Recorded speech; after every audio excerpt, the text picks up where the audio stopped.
എന്തായാലും ആൻറ്റീനെ ഫസ്റ്റ് വിളിച്ച് പറയാം എനിക്ക് ജോലി കിട്ടിയ കാര്യം. ആൻറ്റിക്കേനും എനിക്ക് ജോലി കിട്ടണമെന്ന് ആഗ്രഹം. ആരാ ഈ നേരത്ത്? സമയമില്ല സമയത്ത്. Hello aunty. ഹലോ മോളാ? എന്നേനും മോളെ? ആൻറ്റി, ഞാനൊരു സന്തോഷ വാർത്ത പറയാനാ വിളിച്ചേ. ആൻറ്റിക്കല്ലേനും വിഷമം എനിക്ക് ജോലിയൊന്നും ആവാനിട്ട്.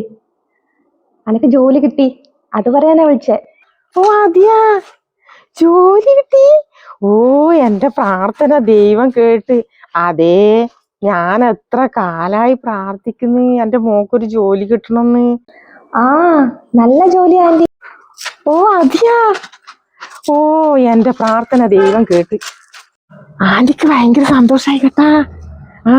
എല്ലാ എന്തു ജോലിയാ മോക്ക് കിട്ടിയേ? ഗവൺമെന്റ് ജോലിയാ കിട്ടിയേ. അതെയാ. എന്നാലും മോള് വെച്ചോ കേട്ടാ. ഞാൻ ഈ ചെടിയെല്ലാം ഒന്ന് വാടിപ്പോയി, അതെല്ലാം ഒന്ന് ശരിയാക്കട്ടെ എന്ന് വിചാരിച്ച് നിന്നതാണ് കേട്ടാ. ശരി ആൻറ്റി.